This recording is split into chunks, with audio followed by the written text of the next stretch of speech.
Congratulations, most awaited and सबसे important result engineering service exam mains 2021 का result आ चुका है।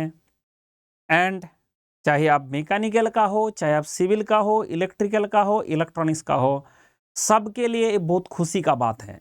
लेकिन ये खुशी जैसे खुशियां लेके आता है, एक उसके साथ साथ आपके लिए बहुत बड़ा काम भी लेके आता है, interview preparation. And before that DAF preparation. अगर आपने डीएएफ में कोई भी मिस्टेक किया तो वो जिंदगी में कभी भी करेक्शन करने नहीं देता है। तो इसलिए before fill up this DAF form आप मंडल से कंसल्ट जरूर करें। एंड हमारा जो बाकी आपका ब्रांच है टॉप एजुकेटर्स, जैसे सिविल का हो तो आप जसपाल सर से जरूर कंसल्ट करें, आप इलेक्ट्रॉनिक्स का हो, इलेक्ट्रिकल का हो, अंकित सर से जरूर कंसल्ट करें। क्यों करें ना, एक बार आपने अगर डीएफ गलती किया, वो गलती जिंदगी में सुधारता नहीं है, वो सुधार नहीं देता नहीं है। यूपीएससी कभी एंटरटेन नहीं करेगा कि आपने उसको दोबारा एक मॉडिफाई कर दिया। इसके चक्कर में आपको क्या करना चाहिए ना, आप डीएफ फॉर्म प्रॉपरली भरे, करेक्टली भरे। तो this is the result of आज का जो रिजल्ट है, that is government of India press information के लिए ये लोगों ने यही इस तरह से रिजल्ट पब्लिश करता है। यूपीएससी का जो वेबसाइट है, मैं वेबसाइट से डायरेक्ट दिखा रहा हूँ, आपको दिख रहा होगा कि यूपीएससी का जो वेबसाइट है वहां से डायरेक्ट मैं दिखा रहा हूँ क्या है। On the basis of result आपका इंजीनियरिंग सर्विस एग्जामिनेशन जो हेल्ड हुआ था 21 नवंबर, इतना जल्दी ये लोगों ने पूरा आंसर कंबाइन किया है, पूरा पेपर चेक किया है और रिजल्ट जो है डिक्लेयर किया है। That is we should be thankful to UPSC कि इतना जल्दी एंड इतना कम टाइम में ये लोगों ने ये पूरा कन्वेंशनल पेपर सारे चेक करके आंसर दिया, इसका रिजल्ट बनाया है। उसके लिए हम तो उनके लिए इसके लिए सबको थैंकफुल होना चाहिए टू यूपीएससी।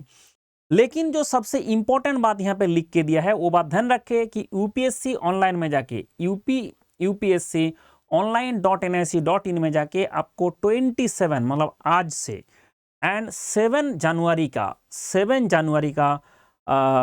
6 बजे से 6 PM के अंदर अंदर आपको डीएफ फॉर्म भर के जमा कर देना है। अगर आपने बोला डीएफ फॉर्म मैंने नहीं भरा हूं तो आपको मान लिया जाएगा you are not interested at all, and बाद में आपको भरने देगा भी नहीं। इसमें ऐसा नहीं होता कि मैं भूल गया, एक दिन मेरा ऐसे डिले हो गया इसलिए नहीं हुआ, कोई भी मर्सी नहीं चलता है। इसलिए आप 7 तारीख के, लेकिन लास्ट मोमेंट में ना जाए क्योंकि कभी भी कुछ भी होता है। तो इसके चक्कर में मैं बोलूंगा कि 27 से आप 5 तारीख से ज्यादा डिले ना करें। 5 January will be your last date. अगर गलती से मिस हो गया, गलती से मिस्टेक हो गया तो जाके आप 6 तक जा सकते हैं। ये बहुत बड़ा चीज है, ज्यादा बंदा ध्यान नहीं देता है। आपका डीएएफ बताएगा आपका इंटरव्यू कैसे होगा। आपका डीएएफ में जो जो चीज आप लिखते हो उसी से भर भर के क्वेश्चन आता रहता है। इवन इफ आपका डीएएफ ही आपका रिजेक्शन का भी कारण होता है। इंटरव्यू में आपको कितना मार्क्स मिलेगा वो इंटरव्यू से पहले डीएएफ फॉर्म जो आप भरते हो उससे डिसाइड हो जाता है। इसलिए ये डीएएफ फॉर्म ऐसे ना भरे, ये हमेशा हर ब्रांच का जो टॉप जो एडुकेटर है उससे बात करके भरे। मैकेनिकल का हो तो मैं भरा दूंगा, सिविल का हो आप जसपाल सर से कांटेक्ट करें, आप इलेक्ट्रॉनिक्स इलेक्ट्रिकल हो आपका अंकित गल सर से कांटेक्ट करें। लेकिन कांटेक्ट करके करे, टीचर से मिल के करे। ऐसा नहीं होता है एरा गैरा कोई बता दिया, कोई भी जाके ऐसे बता दिया और आपने उसका बात सुन के डीएफ फॉर्म भर दिया और उसके बाद जाके आप इंटरव्यू देने गया और उस डीएफ फॉर्म के चक्कर में आपका मार्क्स कम हो गया। ये बहुत बड़ा लोचा है। इसके चक्कर में हम इसको ढंग से कराएंगे। एंड उसके साथ साथ इंटरव्यू गाइडेंस है। Interview guidance in this case is very very crucial, क्योंकि आप ध्यान रखें आप कंपटीशन सिर्फ टॉप से है, top talent of the country. अब सारा बटम वाले पार्ट हट चुका है। ये ट्री ऐसे है तो पहले आपका जो फॉर्म भरा था, अगर 2 लाख लोग फॉर्म भरे थे, मैंने मान लेता हूं कि आपका 2 लाख लोग फॉर्म भरे थे, तो फॉर्म भरे थे 2 लाख। तो 2 लाख इंजीनियर पहले फॉर्म भरे थे, तो उसमें जो 2 लाख था वहां से कितना लोग, पहले 2 लाख था, वहां से आपका जब प्रीलिम एग्जाम हुआ उसके बाद कितना लोगों को सिलेक्शन किया था, मतलब कितना होगा, मैक्सिमम से मैक्सिमम 3000 लेट अस से एज्यूम, तो आपका ये 3000 फिर भी था।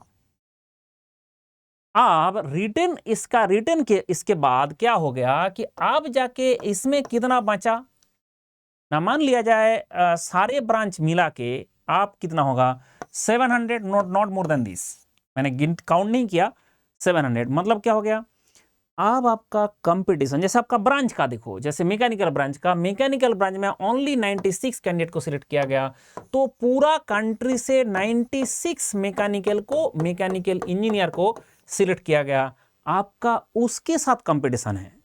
अब आप इंटरव्यू में अगर आपने 120 मार्क्स लेके आया और आपने 70 मार्क्स लेके आया, तो कितना डिफरेंस क्रिएट करेगा, और आपका कंपटीशन इसी 96 से है। सबसे इंपॉर्टेंट बात यह है, इसी 96 से कंपटीशन है, तो top cream talent of the country है, उसके साथ आप कॉम्पीट करने जा रहे हो।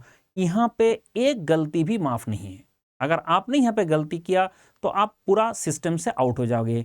इसलिए मैं जो बात बता रहा हूँ ध्यान से समझिए, पहले डीए फॉर्म से शुरू करके इंटरव्यू गाइडेंस हम देंगे, इंटरव्यू गाइडेंस हम फ्री में, वो भी फ्री में आपको वो भी देंगे, इंटरव्यू गाइडेंस भी देंगे, और उसके साथ साथ इंटरव्यू मॉक इंटरव्यू भी देंगे, एंड वो दिल्ली में ऑफलाइन में होगा, आपको प्रॉपर बैठा के कराया जाएगा, प्रॉपर आपको बैठा के इंटरव्यू जो जहाँ पे होगा एग्जैक्टली यूपीएससी का जैसे इंटरव्यू होता है सेम तरीका से आपको इंटरव्यू किया जाएगा, आपका रिकॉर्ड किया जाएगा, इंटरव्यू करके आपको दिखाया जाएगा कि कहाँ पे आपका मिस्टेक हो रहा है, क्या आपका इंप्रूवमेंट का स्कोप है, ये सारा चीज हम कराएंगे इसमें। इसलिए बहुत ध्यान रखें, 96 कैंडिडेट ऑफ द मैकेनिकल इसमें सिलेक्ट किया गया, तो ये एकदम मतलब टॉप तरीका से इसको फॉर्म को भरना है, एंड उसमें जो जो क्वेश्चन बन सकता है, अभी से हम डीएफ से क्वेश्चन क्या बन सकता है उसके हिसाब से डीएफ भरेंगे, एंड डीएफ भरने के बाद आप जमा करिए, एंड जमा करने के बाद हम इंटरव्यू गाइडेंस में लग जाए,